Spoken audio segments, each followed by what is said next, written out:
Bendito seja o nome do Senhor, porque o Senhor é bom e a sua misericórdia dura para sempre. Muito bem. Bom estar aqui com vocês, viu? Prazer, os irmãos que estão aqui na igreja. É verdade que não são muitos e nem pode, não é?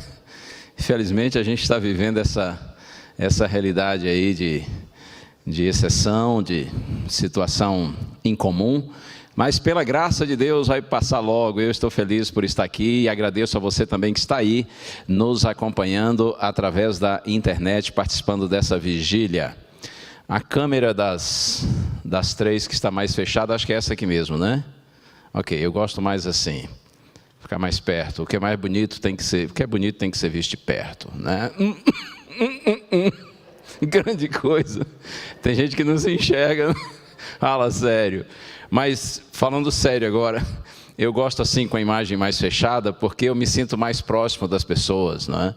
Inclusive, na semana que nós tivemos lá na Novo Tempo, o encontro, recentemente, não sei se algum de vocês aqui assistiu, e vocês que estão nos acompanhando pela internet, eu, durante aquela semana, briguei um pouco com os meus amigos lá da técnica, porque eu estava assim na câmera fechadinha. Quando eu mudava de câmera, eu parecia uma pulgazinha no meio do cenário. Aí eu falei, não, é covardia, não faça isso comigo. Mas, bom, é porque também eu tenho certeza que um aspecto importante na pregação é o contato visual, né, pastor Gilson? Com as pessoas.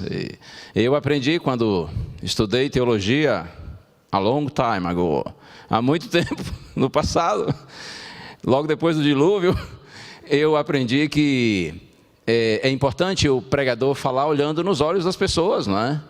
Então, eu gosto de câmera assim, fechada, porque eu estou olhando para as pessoas, elas estão olhando para mim, a gente está assim com esse contato visual legal, não é? Assim a gente consegue compartilhar melhor a palavra. Pastor, obrigado pelo convite, tanto para mim como pelo quarteto, né? E talvez eu possa falar também em nome dos outros colegas, pastores que estão aqui participando e pregando. É uma honra para a gente estar aqui, muito obrigado. Deus continue lhe abençoando, sua família, toda a igreja, a comunidade aqui do NASP, que é uma comunidade muito especial. E pastor Gilson Gritner, eu sou Gilson Brito. É diferente, né? Fala sério. Gritner é muito mais chique. Eu preferia ser Gritner. E você ficaria com o Brito, não é? Mas tudo bem, eu nasci assim. Não é? E cada um tem seu jeito, né? Ele, além de Gritner, é grandão, bonitão, né? E eu, Brito e baixinho e bonito também, graças a Deus. Claro, né? Também não vou me rebaixar tanto, né? Afinal de contas, também sou filho de Deus, né? E vocês também são, graças a Deus. Deus seja louvado por isso. Bom, o pastor Gilson pediu para que eu falasse sobre a missão de Jesus na terra. E a gente sabe, na verdade, assim, em síntese, qual a missão do Senhor Jesus, não é? Quando esteve aqui nessa terra. Jesus veio com o propósito de reconciliar o homem com Deus. Infelizmente, em decorrência da desobediência, da rebeldia, do pecado, nós nos afastamos de Deus, nós cortamos nosso vínculo com o Senhor. Jesus então vem para reconciliar o homem com Deus. Jesus vem para nos aproximar de novo do nosso Deus, para que em Deus nós tenhamos vida e vida eterna.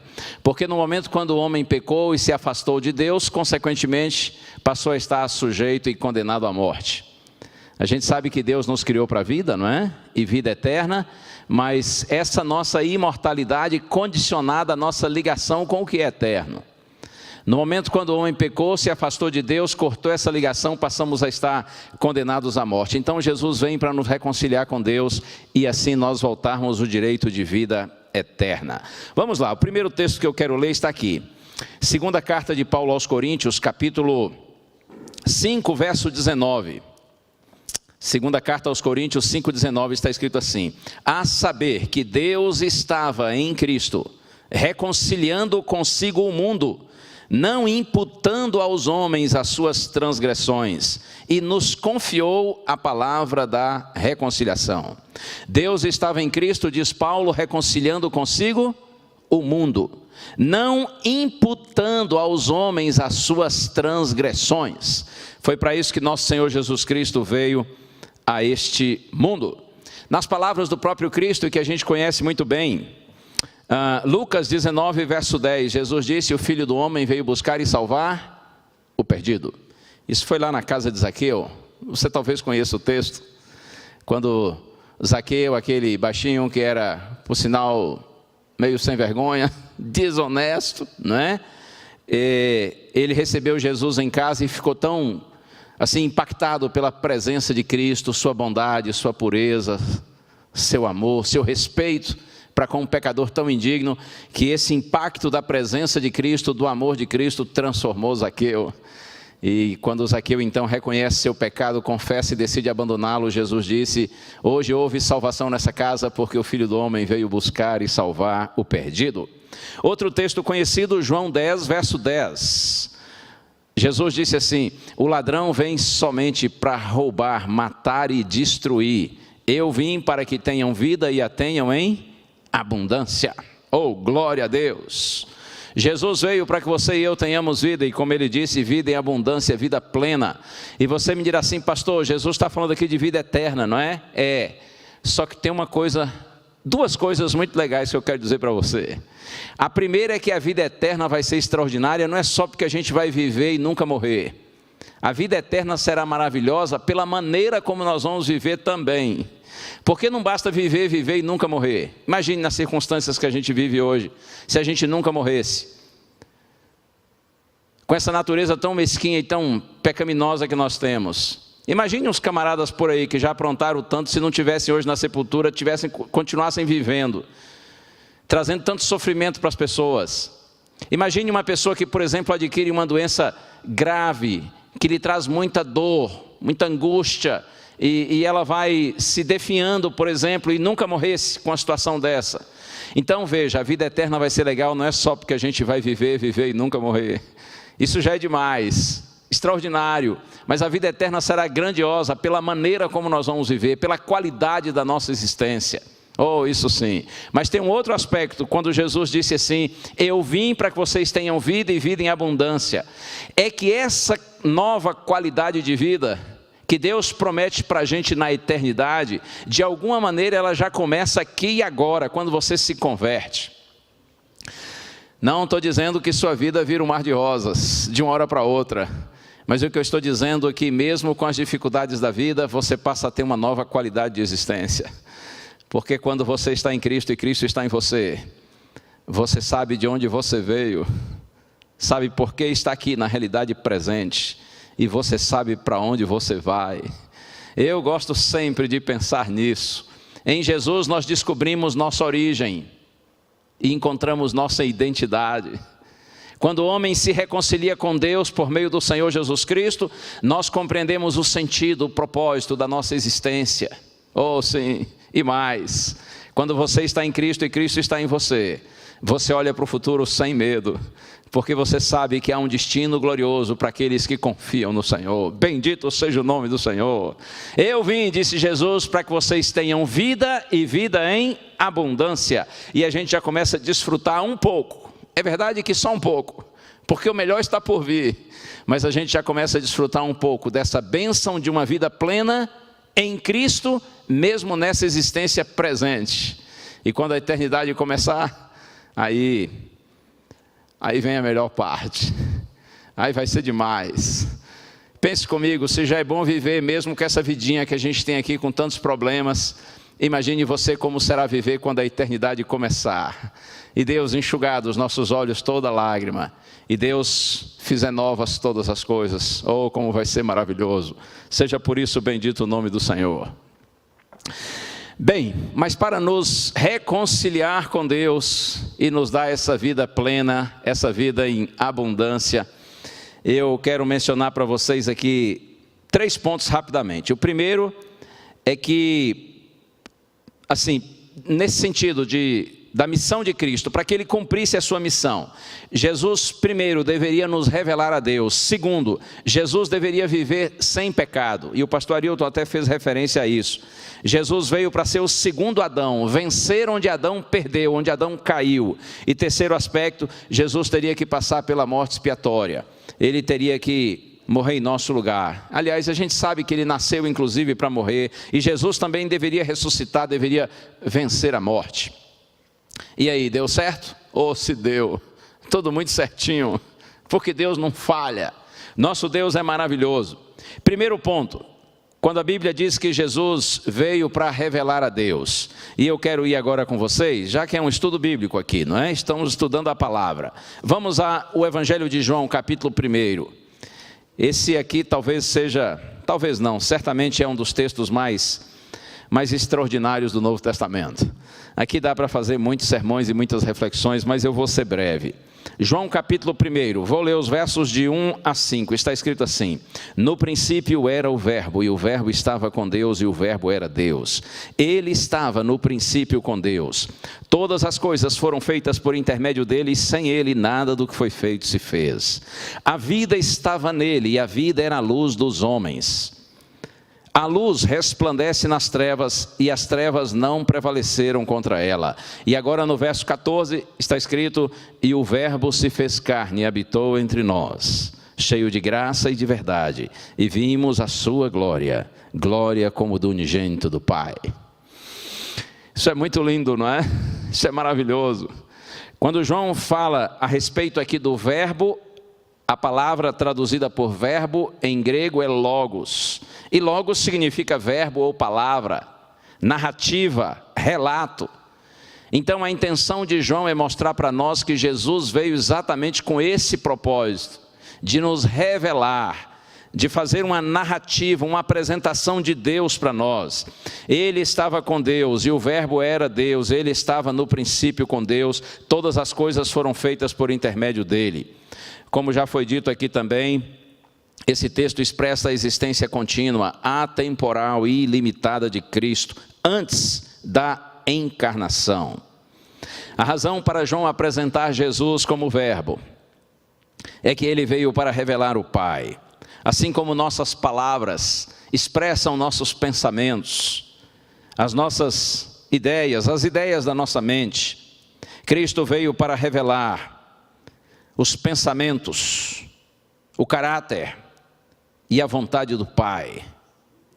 Deus já havia se revelado de outras formas, vocês sabem, a própria palavra, não é, já estava escrita, no caso, os livros do Antigo Testamento. A Bíblia é a revelação escrita de Deus, é a revelação especial de Deus para a humanidade. Deus também já havia se revelado desde o início, quando todas as coisas foram criadas pela própria criação, pela natureza. A criação é a revelação geral de Deus para a humanidade. Inclusive, Paulo chega a dizer lá em Romanos capítulo 1, que quando os homens negam a existência de Deus, eles se tornam indesculpáveis diante das obras magníficas criadas pelo Senhor, que revelam a existência de um Deus. Na criação estão as digitais de um Criador extraordinário. Então veja, Deus já havia se revelado por meio da palavra escrita, revelação especial. Deus já havia se revelado por meio da natureza, revelação geral. Deus também se revela a nós de forma individual pela obra do Espírito Santo em nossa consciência. Deus muitas vezes se revela ao homem por meio de obras providenciais, de cuidados de Deus, de livramentos de Deus, é uma maneira dele se revelar a nós. Mas agora vem Jesus Cristo, que é a suprema, a máxima, a perfeita, a incomparável revelação de Deus à humanidade. É isso que João está aqui dizendo. E esse verso 14 é muito fantástico, não é? João capítulo 1, verso 14, e o verbo se fez carne e habitou entre nós, cheio de graça e de verdade, e nós vimos a sua glória, glória como do unigênito do Pai. A palavra se tornou carne. Jesus Cristo, o Deus eterno, Criador, ele se tornou verdadeiramente homem. E aliás, creia nisso, a humanidade de Jesus não era uma farsa. Jesus tornou-se verdadeiramente homem, ainda que não tenha deixado de ser Deus. Isto é algo difícil para a nossa compreensão, claro que sim. Aliás, tem muitas outras coisas espirituais que a gente não entende bem. E aliás, até em se tratando de coisas dessa vida, terrenas e materiais, a gente não entende tanto, quanto mais as espirituais. Mas o fato é que Jesus veio e tornou-se verdadeiramente homem. Jesus sentia alegria, sentia tristeza. Jesus também sentia cansaço, sentia frio, sentia calor. Jesus sentia fome. Jesus tornou-se verdadeiramente homem, o Verbo se fez carne e habitou entre nós. E João diz assim, cheio de graça e de verdade. A sua graça tem a ver com sua compaixão, com sua bondade, com seu amor, com seu carinho para com a humanidade. Ele veio revelar o amor de Deus para conosco. Por isso que Jesus, diz a Bíblia, era cheio de graça, mas também cheio de verdade. Jesus era verdadeiro. Jesus é a própria personificação da verdade. Oh, louvado seja o nome do Senhor por isso. Em Jesus nós encontramos a misericórdia de Deus e a sua justiça. E por falar em misericórdia e justiça, são inclusive a própria base do caráter e do governo de Deus. Jesus veio para nos revelar um Deus que aborrece o pecado, mas ama o pecador. Por isso que Jesus disse, eu e o Pai somos um. Quem vê a mim, vê o Pai. Por que era tão necessário assim Jesus nos revelar a Deus? Nos mostrar quem Deus verdadeiramente é? A questão é que ao longo dos séculos, o inimigo de Deus conseguiu deturpar a imagem de Deus perante os homens, o caráter de Deus perante os homens. Então Jesus vem para revelar verdadeiramente quem Deus é. Outro aspecto importante da missão de Jesus na terra, ele teria que viver sem pecado, como disse, ele teria que vencer onde Adão caiu, ele teria que viver em completa harmonia com a santa lei de Deus, provando à humanidade que o Senhor não foi injusto quando estabeleceu a sua lei. E outro texto maravilhoso da palavra está aqui, carta de Paulo aos Gálatas, capítulo 4, versos 4 e 5. Está escrito assim, Gálatas 4, versos 4 e 5. Vindo, porém, à plenitude do tempo, Deus enviou o seu Filho, nascido de mulher, nascido sob a lei, para resgatar os que estavam sob a lei, a fim de que recebêssemos a adoção de filhos. Vindo, diz Paulo, à plenitude do tempo. Isso significa o tempo pleno, cheio, certo, exato. O momento ok, segundo os desígnios de Deus, porque Deus tem o controle de todas as coisas nas suas mãos, Deus sabe todas as coisas, vindo porém à plenitude do tempo, conforme as próprias profecias já indicavam, Deus enviou seu Filho, nascido de mulher, para deixar claro que Jesus tornou-se verdadeiramente homem, para cumprir a profecia de Gênesis, capítulo 3, verso 15, o descendente da mulher que viria para esmagar a cabeça da serpente. E o texto diz assim, nascido sob a lei, para resgatar os que estavam sob a lei. Nascido sob a lei significa nascido debaixo da lei, ou condenado pela lei, porque Jesus nasceu como nascem todos os homens, todos os pecadores.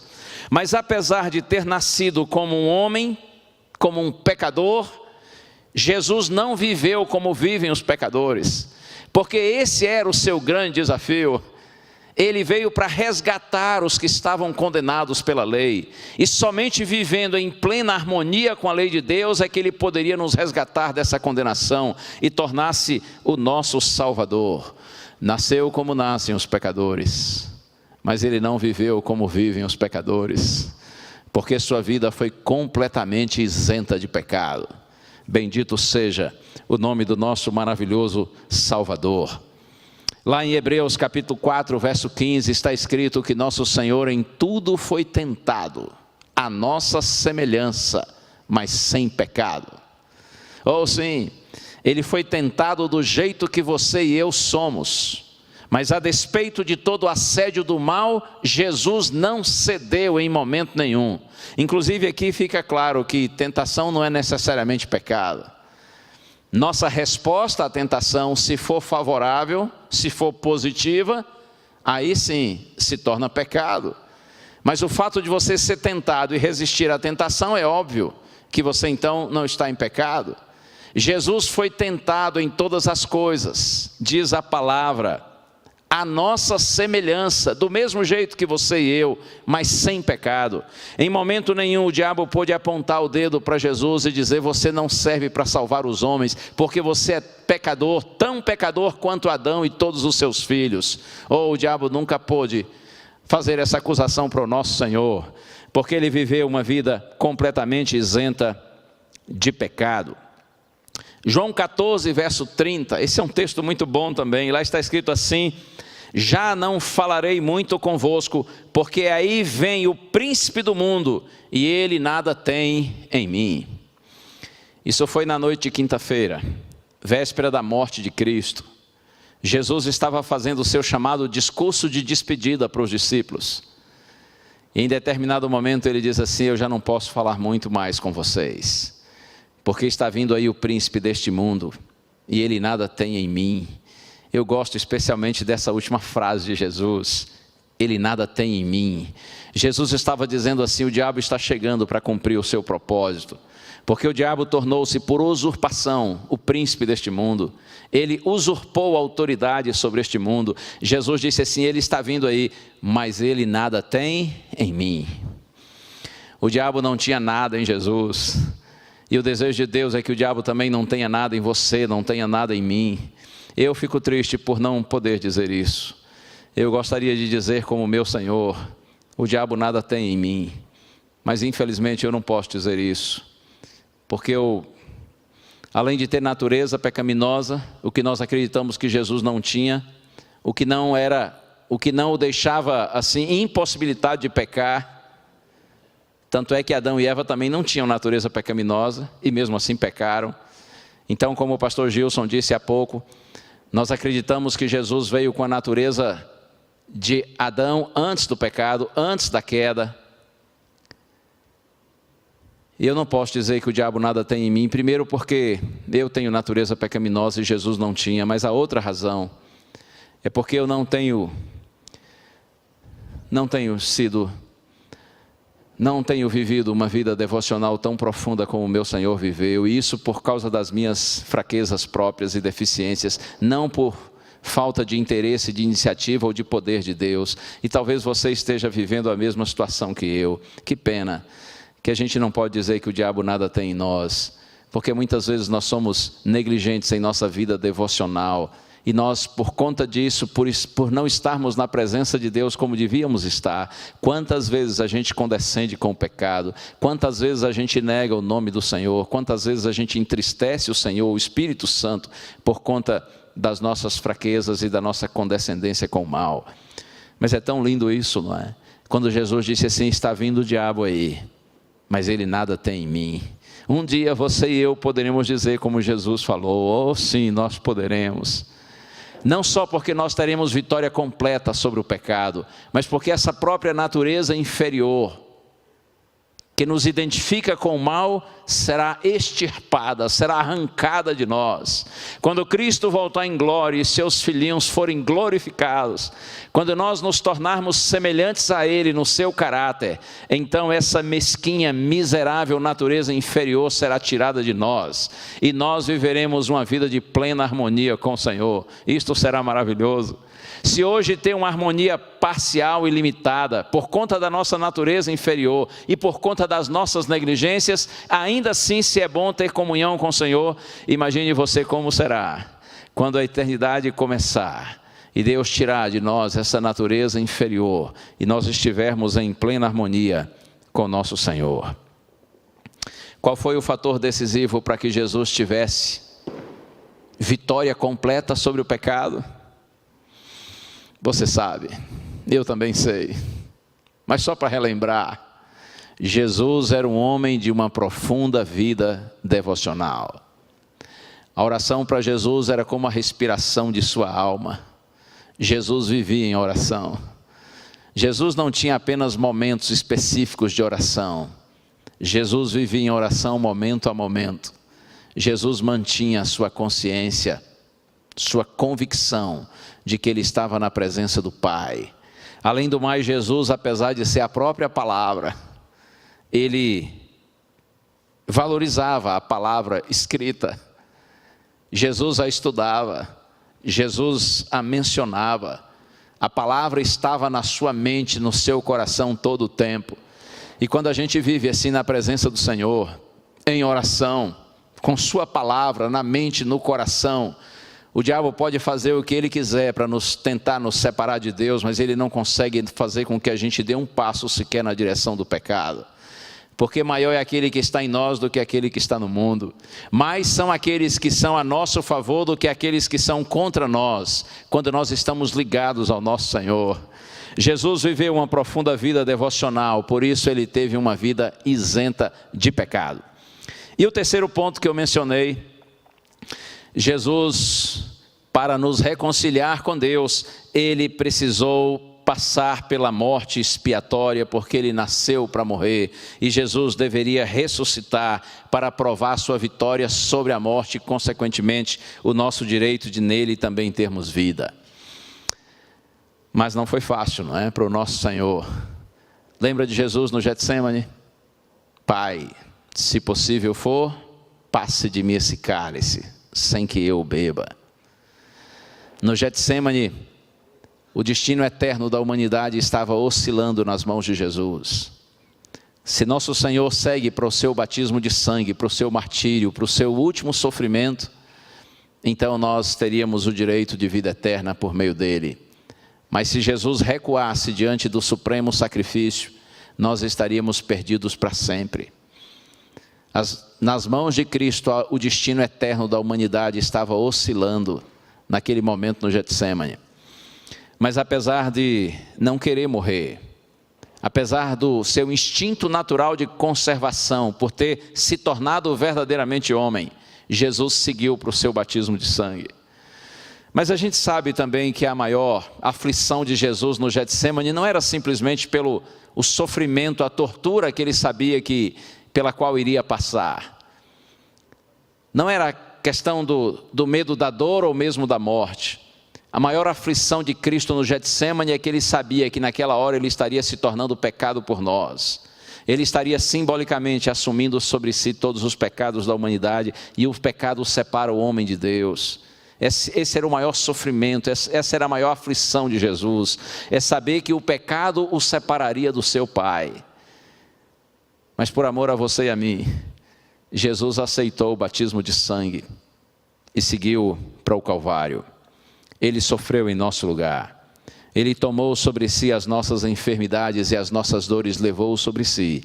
E nós o reputávamos por aflito, ferido de Deus e oprimido. Mas ele foi oprimido por causa das nossas transgressões. Isaías 53.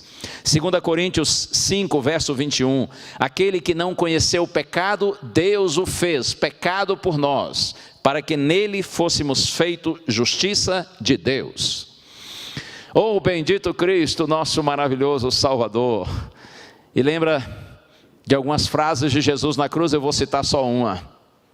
Quando nosso Senhor disse assim: está consumado. A expressão grega tetelestai, que significa assim: o resgate está pago. Acertei a conta dos homens. Está tudo pago. Resgate está pago. Tetelestai, está consumado. Eu poderia dizer que essa frase também significa assim: está resolvido, a porta está aberta, todos quantos queiram agora podem se voltar para Deus, podem se reconciliar com o Pai. Essa frase pode significar também assim: a ponte sobre o abismo está construída, nenhum ser humano mais precisa ficar separado de Deus, porque se quiser, pode voltar para o Pai, pode se reconciliar com Deus e pode de novo ter o direito à vida. O estar consumado também pode significar assim: missão cumprida, corri a maratona, estou atravessando a linha de chegada, oh glória, a minha missão está cumprida. Tem gente que pensa que o estar consumado de Jesus é tipo assim: acabou, não deu certo, e problema, esse povo é muito ruim, acabaram me vencendo, me mataram. Não, nada a ver. Jesus se entregou voluntariamente. Se ele não tivesse permitido, ninguém sequer poderia tocar nele, mas ele se entregou. O estar consumado não foi um brado de tristeza e de derrota, muito pelo contrário, foi um brado de vitória, o maior grito de vitória de todos os tempos. Estar consumado significa isso: missão cumprida, porta aberta, ponte construída. Todos quantos queiram agora podem se voltar para Deus e em Deus encontrar vida e vida eterna. Jesus estava dizendo que o reino da graça de Deus naquele momento se abria para todos os pecadores. E foi por isso que depois de ressuscitado, Jesus disse assim aos seus discípulos: ide por todo o mundo e pregai o evangelho a toda criatura. Quem crê e for batizado será salvo, e quem não crê será condenado.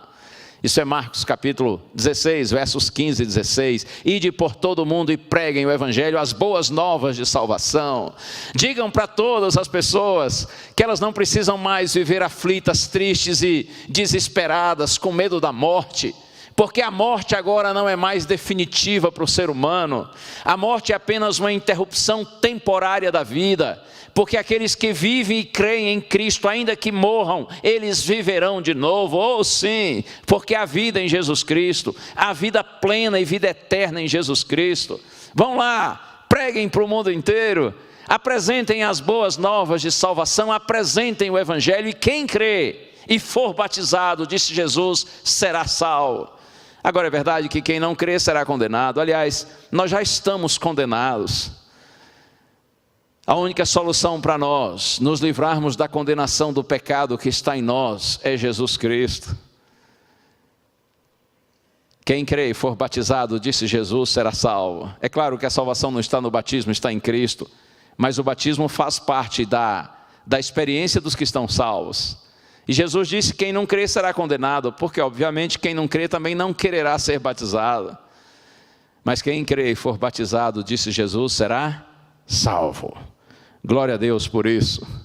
Jesus veio, em síntese, para nos reconciliar com Deus. E para isso, Ele primeiro nos revelou a Deus, um Deus de amor. Segundo, Ele precisou viver uma vida isenta de pecado. Isso também Ele fez muito bem feito. E terceiro aspecto, Jesus experimentou a morte expiatória, ou seja, morreu em nosso lugar.